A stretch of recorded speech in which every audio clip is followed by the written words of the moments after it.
छात्रों good morning. आज हम आपको कक्षा 6 में 5वां अध्याय पदार्थों का पृथक्करण के बारे में अध्ययन करा रहे हैं। कल हमने पहला दूसरा क्वेश्चन सोल्व कर लिया था। आज अपना तीसरा क्वेश्चन आ रहा है।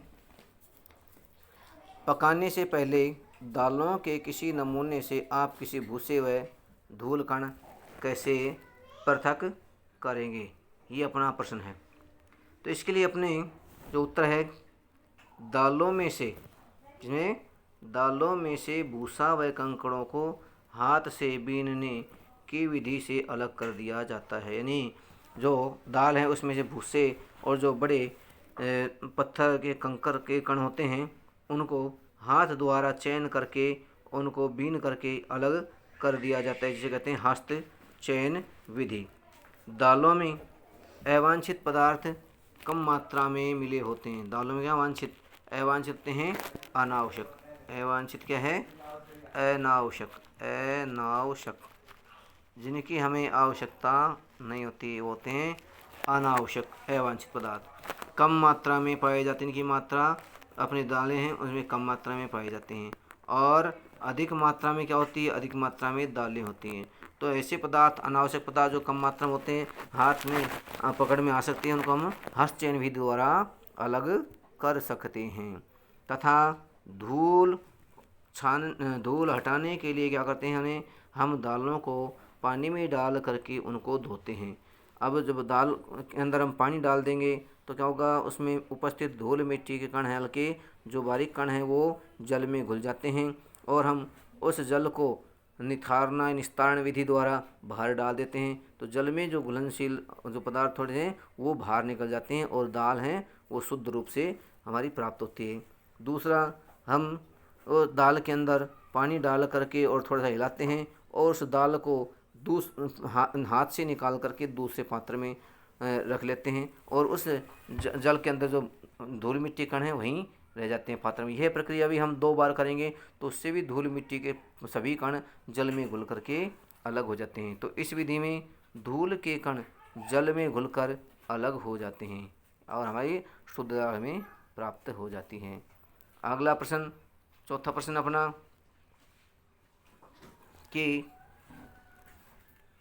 दल छालन से क्या अभिप्राय है तथा इसका उपयोग कहाँ होता है। छालन में क्या होता है छात्रों?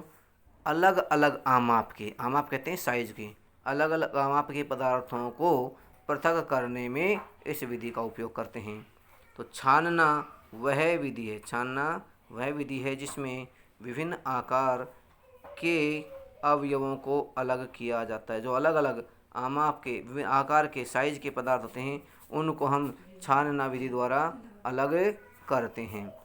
जैसे भूसे के रूप में अवांछित कण छाननी में रह जाते हैं। भूसे हैं तो जो छोटा होता है कण होते हैं, बड़े कण जो आटे से बड़े कण होते हैं वो छन्नी में ऊपर रह जाते हैं, जबकि आटे के छोटे कण बारीक कण छाननी के छिद्रों से निकल जाते हैं और वो नीचे इकट्ठे हो जाते हैं। इस प्रकार जो जिसे हम बूर कहते हैं, चोकर कहते हैं, वो छलनी में ऊपर रह जाती हैं और जो बारीक कण आटे के होते हैं वो छानने के छिद्रों में से, एक जैसे आकार के छिद्रों में से वो नीचे आ जाते हैं।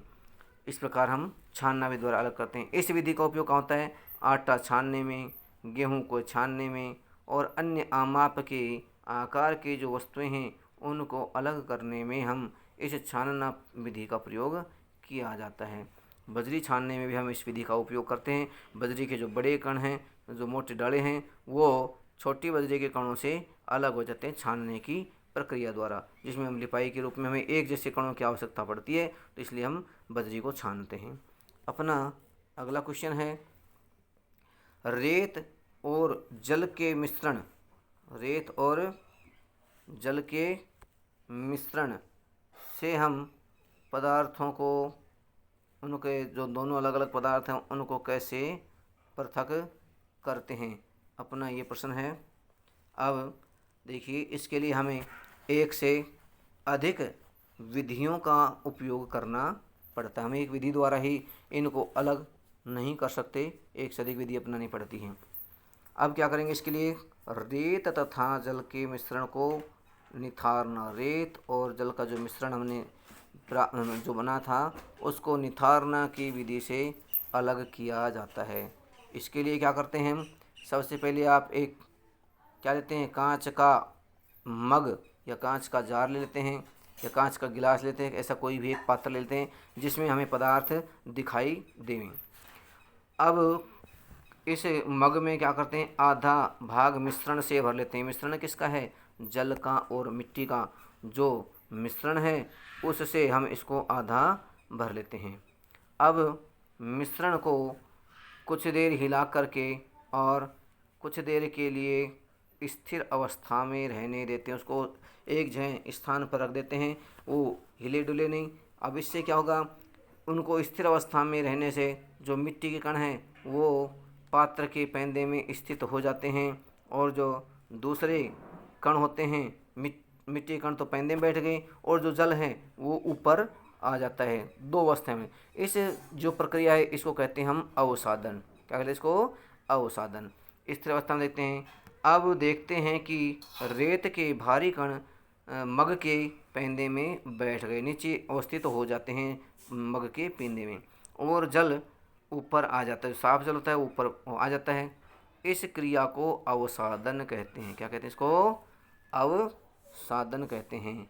और इस अवसादन की प्रक्रिया में क्या होता है, अवसादन की प्रक्रिया में जो भारी कण होते हैं, कैसे कण होते हैं, भारी कण होते हैं, वो भारी कण तो पात्र के पैंदे में बैठ जाते हैं और जो हल्के कण होते हैं वो ऊपर रह जाते हैं। इस प्रकार इसमें हमारे इसकी कितनी परत बन गई, दो परत बन गई। मान लीजिए अपना एक गिलास है, गिलास का डायग्राम है और इस गिलास में नीचे आधे पार्ट में क्या हो गया, जो नीचे का आधा पार्ट है हमने इसमें आधा भरा था, आधे में से जो और आधा भाग है मान लीजिए यहाँ तो मिट्टी के जो भारी कण हैं वो पेंदे में इधर रह जाते हैं और जो ऊपर का ये पार्ट आपको दिख रहा है खाली सा, इसमें जो आपको ये कण कण से दिखाई दे रहे हैं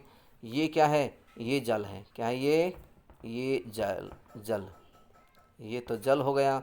और नीचे यहाँ पर जो बीच नीचे का भाग है यहाँ पर क्या हो गई, मिट्टी, यहाँ पे मिट्टी अवस्थित हो गई। अब ये जो भारी कण है ये पात्र के पेंदे में बैठ गई और जो ऊपर है वो जो जल है वो इस मिट्टी के ऊपर हो गया।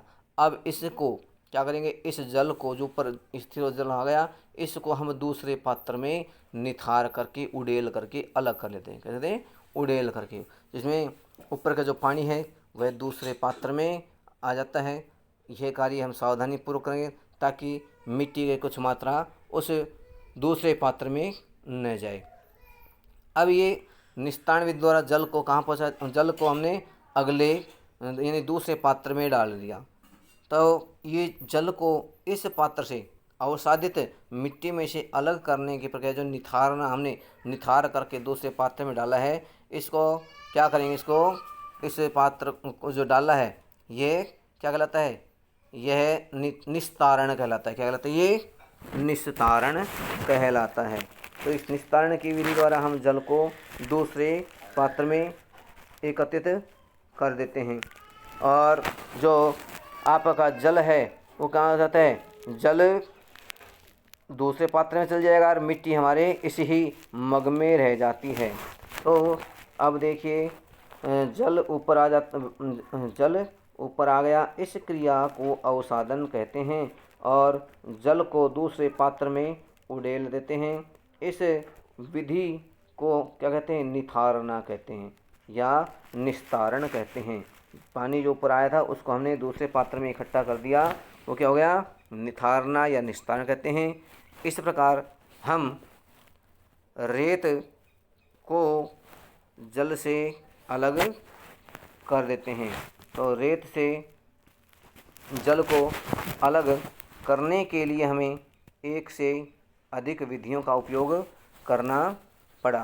पहले हमने मिश्रण में जल का विलयन बनाया, या मान लो अपना जल का विलयन पहले से ही था, अब उसको थोड़ा सा हिला करके रखने पर उस क्या बन गया, उसकी अवस्था होगी कौन सी, उसकी अवस्था होगी विलयन की। उस विलयन में से हम जब उसको कुछ देर शांत रख देते हैं, स्थिर अवस्था में रहने देते हैं, तो मिट्टी जो भारी कण है वो नीचे बैठ जाते हैं और जल ऊपर आ जाता है। और इन दोनों को अब हम दूसरी विधि कौन सी, अवसादन होगी, तो अवसादन विधि होगी। अब अवसादित मिट्टी के ऊपर जो जल है उसको निस्तारण विधि द्वारा क्या कर देंगे, दूसरे पात्र में डालते हैं, वहाँ इकट्ठा कर देते हैं और अवसादित मिट्टी नीचे पात्र में रह जाती है। इस प्रकार निस्तारण और अवसादन विधि का उपयोग करके हम इस रेत और जल के मिश्रण को अलग कर सकते हैं। और हमने ये इसमें गतिविधि में ये कर लिया है। अब अपना ये 5वां क्वेश्चन कंप्लीट हुआ। आगे क्वेश्चन हम कल की क्लास में सोल्व करेंगे। तब तक के लिए धन्यवाद। आप इसको अच्छे से समझ लेना।